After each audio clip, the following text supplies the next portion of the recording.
This presentation is a summary of the Auditor General's performance audit on Queensland public theatre efficiency. In 2014-15, Queensland's public hospitals delivered elective surgery to approximately 125,000 patients. A further 60,000 patients were admitted for emergency surgery. While the number of people waiting longer than clinically recommended for their surgery has decreased from 7,000 in February 2013 to 356 patients at 31 December 2015, the number of people on the waiting list has risen by approximately 7,000 people to 37,500 as at 31 December 2015. Over $2 billion was spent on surgical services in 2013-14. The Australian Government funding contribution of public hospitals is currently being debated, emphasising the need to ensure surgical services are delivered efficiently. An efficiently run theatre will maximise the use of its available time by starting sessions on time, minimising the changeover time between surgeries, avoiding the cancellation or premature termination of sessions due to unplanned maintenance, lack of available specialists or staff leave, and by minimising the effect of emergency surgery on elective sessions. We excluded safety and quality indicators from the scope, in part because this is the domain of the Health Ombudsman. We focused on how well HHSs were optimising the use of their theatres. The audit included patient surgical journey walkthroughs, interview with HHS and departmental staff, forums with relevant Queensland Health medical committees, analysis of operating room data, waitlist data, departmental costing data, and a sample of hospital coding data.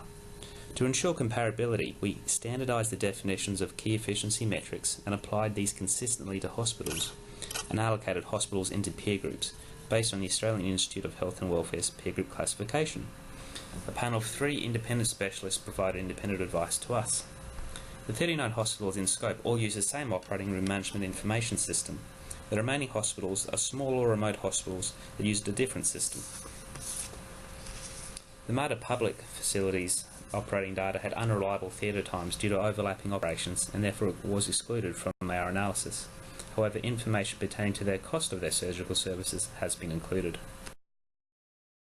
Hospitals can substantially improve their theatre efficiency, both by increasing utilisation and better managing costs of surgery.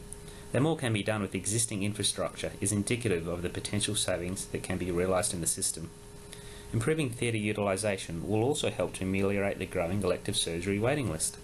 However, hospitals find it hard to determine what is better performance and have their ability to learn from their peers hampered because of the lack of consistent metrics. The lack of agreement on a consistent suite of theatre activity measures and targets using standardised definitions also limits the opportunity for interstate and intrastate benchmarking.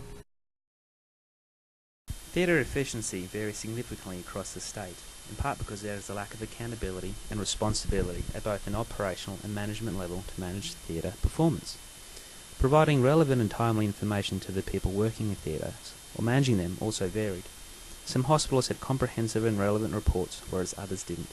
This contributed to staff in the same hospital not understanding what the start time is, not appreciating the effect of the team's work practices on theatre efficiency, and limited the ability of managers to identify pressure points and remediate poor performance. This graph measures theatre utilisation by calculating the time patients were wheeled into theatre to wheeled out and compares it to the available session time. This formula excludes starting early, finishing late, and changeover time between patients. The theatre utilisation rate only reflects the amount of time a theatre is used, but not how well it is used. The rate can mask the effects of fast or slow performance or multiple cases. For the 18-month period to 31 December 2015, we estimate that 18,900 hours of meaningful available theatre time was unused across 39 in-scope hospitals in elective sessions. This is the equivalent of 7,874 elective operations of the average 130 minutes, including adding time to change over the theatre for the next patient.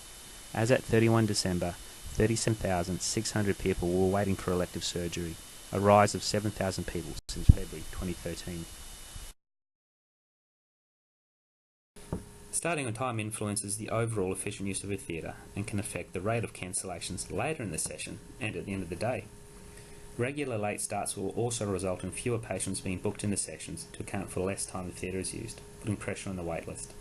Queensland has no statewide performance target for starting on time, but other jurisdictions target 95% as good practice. Queensland has the lowest percentage of on-time starts when compared with public hospitals from New South Wales and Western Australia. Between July 2014 and December 2015, Only 41% of patients were wheeled into the theatre by the scheduled start time.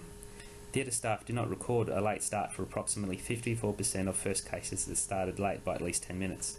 This makes it difficult for hospitals to identify and address the cause of late starts. The most commonly recorded reason for the first case of elective surgery to start late by 10 minutes or more was a lack of staff, whether they were surgeons, anaesthetists or nurses. This was recorded for 12% of late starts. The other was patients were not ready for surgery. This was recorded for about 8 or 9% of late starts. Patient not being ready could be either due to the patient or the hospital. The communication between theatre and the preoperative teams to ensure the patient was ready at times was poor, resulting in patients not being ready for surgery on time. Theatre teams need changeover time to clean and prepare the operating theatre for the next patient. This time is allowed for when forming a theatre list and can be adjusted to reflect the theatre team's expectations. We measured changeover time between when the patient was wheeled out of the operating room to when the next patient was wheeled in. Changeover between patients is taking on average 3.5 minutes longer than planned, exceeding the benchmark target of 15 minutes. Staff told us that longer changeovers were most commonly the result of the anaesthetic staff accompanying the previous patient to recovery and therefore being unable to commence work on the next patient. Theatre staff on breaks, the next patient not ready for surgery, waiting for availability of an orderly to collect a patient from theatre or a full recovery ward. Statewide, 17% of elective sessions finished an hour earlier than scheduled but were not used for other elective or emergency patients. We measured the hospital-initiated cancellations to early finishes to determine if poor scheduling or cancellations were driving finishing early. Statewide, the majority of early finishes are the result of hospital-initiated cancellations, indicating that through better rostering and improved communication, the hospital can utilise this time. This graph compares the hospital and patient-initiated cancellation rates across peer group hospitals. The blue line is the New South Wales Ministry of Health target of 2% for hospital and patient-initiated cancellations. The largest contributor to Queensland hospital-initiated cancellations was no operating theatre time, followed by emergency cases and then staff unavailability. The largest patient-initiated reason was that patient was not fit for surgery. This could be because they didn't understand the fasting rules, or they present with physical ailments, such as a scratch near where the incision will take place, and for safety outcomes, the surgery is cancelled. Surgical services in 9 HHSs are costing more than they should, in part because hospitals have not improved the quality of the data and use it to understand the cost of surgical services. Hospital managers and administrators do not receive surgical service costing information in a timely manner, and when they do, it is accurate and at times misleading. Accordingly, specialty nursing directors do not know if they are delivering their services in a cost-efficient way, as they are not provided with the right information at the right time. This reduces their ability to make properly informed decisions on how to improve cost efficiency of providing the surgical services. This graph shows the variation in the reported cost for carpal tunnel release at 5 hospitals. It's a fairly straightforward and quick procedure. Each dot is the theatre cost for an individual patient. The variation in reported theatre costs at one hospital ranged from $941 to $4,503. The high variance in reported costs of care at the episode level within hospitals for routine minor surgery indicates that the data can only use as a rough screening tool for management and efficiency improvements. We made 10 recommendations to the Department of Health and HHSs that address the findings and conclusions presented in this presentation. They can be grouped into 5 themes: theatre performance, theatre planning, data quality, medical coding, and costing and funding. Thank you for listening. The full report can be found on our website.